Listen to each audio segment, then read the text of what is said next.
umseleku now knows about isisu sikaThobile xa ethetha nosisikaThobile. And what I've picked up is this: umseleku is trying by all means uba abloke usista kaThobile angathethi ngokuthi uThobile kudala emitha la kwaMseleku, and wade wamitha umntana like up to isisu sakhe saphuma xa kena 5 months. Imagine ngomuntu lowo, you understand? For uba also umamkhulu athethe kanjena ngoThobile ingathi umntwana kaThobile usaphila, like wayengakhange amcingele uba lento it's very sensitive uba athethe kanjena.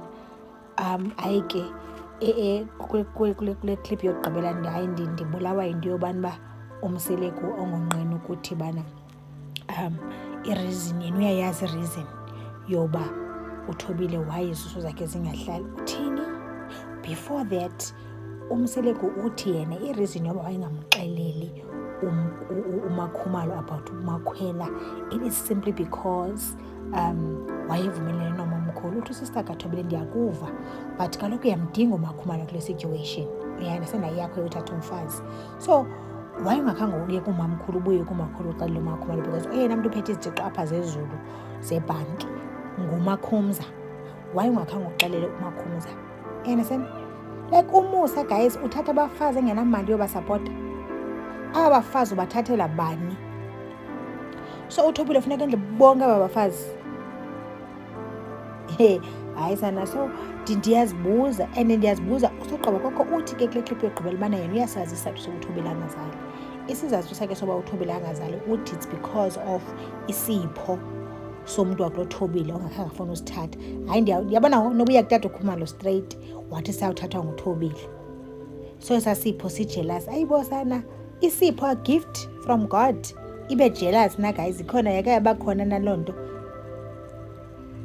ingafuna ukwenza happy okanye ayisesinye isipho esi understand bakuthetha ngesipho esinjani, because I want to believe isipho osinikwa uNkulunkulu angeke sibulale, angeke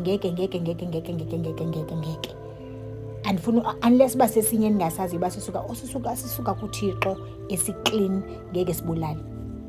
Kuthena sizawufuna siso esithatha abantwana esingamenzi, because I know ubani zawuthi nina izinto zakho abantu bam, like abantu bakhe benzani abantu bakamseleku. Umseleku uyavela one by one, kancane kancane uyavela uthi nizathi ngabantu osogqibe bethe yena angenza kwenzeka uThobile nje cingafana nje nguye amthatha amjule emgqomeni. Ebetshile umseleku wathi bana ngambonisa. And like understand, yazi umona ipartner yakho xa inomona towards i-success yakho kuba njena.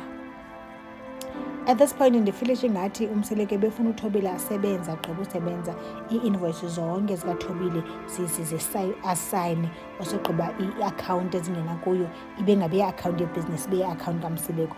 Umseleku agalavanta athatha amankazana onke aseDurban awatshate, osogqiba kwakhe ondliwe ngamandla kaThobile. Njani na dog? Njani? Kanye nina guys nicinga ntoni? Masiqhubekeke nisimameleni ninixelele bethu nani apho sibakhona abafuni and bandikhikhile. So ndiyazama uba ndifake i-comment lento ndifake i-review yam in between clips. Nizawundixolela, you guys will forgive me. Unfortunately ayikho indlela endokwenza ngayo, otherwise ngeke siphinde siyifumane anything, because bendi-frustrated a bit. That's why ngakhange ndiposte the other 2 or 3 episodes last week the last week kind of post, because I was kind of frustrated. But masimameleni.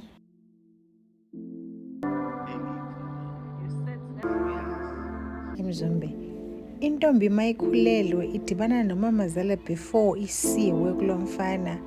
Ithini nalento yenziwa pha guys? Sisinto esi senziwa ngoomacele phaa eMzumbe okanye bayazenzela nje? Because mna as Xhosa I know uma ukhulele usiwa kukwabo kamfana yifamily yakho ngodade omncinci bakho, and then they will take it from there. So now they calling this girl ecaleni azoxelelwa ngeke bazomtromsa ngedini. Labantwana abancinci bona bafuna uba sesithenjini bekwenze njani nalapha eBzumbe? Yo, I understand ngene yokubizwa kwabaye ukubizwa kumntana abazali bengekamzisi. Like I don't understand it.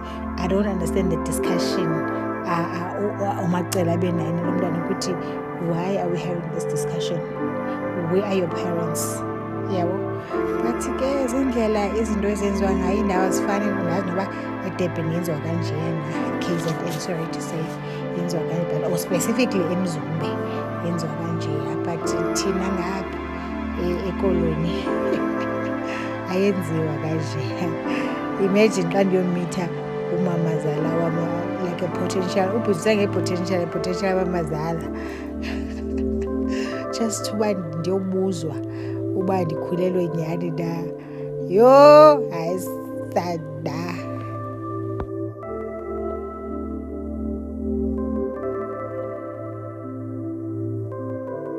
Noba bumseleko udina, I can feel for usuke edini endlini yakho uyazi uba akho dinanga ndawo apha, siyoxoxa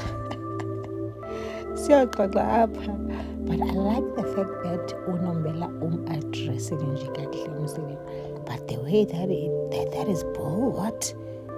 That is bull. Yho sana ufika emizini yabantu ukind, ungumntu othuleyo, xa sowuphakathi naphakathi uvuka injakhiro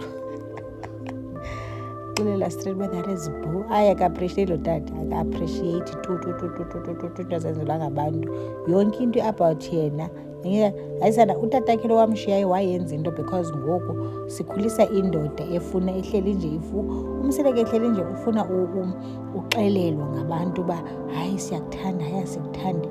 Uhleli nje ufuna hayi approvals ebantwini uba not really approvals, but uhleli nje ufuna uxelelwa mani uba siyakuthanda, sikuthanda. Hayi uncama ibe nguye umfazi kulaa relationship uhleli nje ufuna unakekelwa. And also xa ibenzelwe into funeke baguqe phantsi batshitshilize kwamathu every day. Yo guys, that was it ke episode nge-23rd lena Thursday. So let's meet on the comment section. What are you guys thinking about lo Mseleko?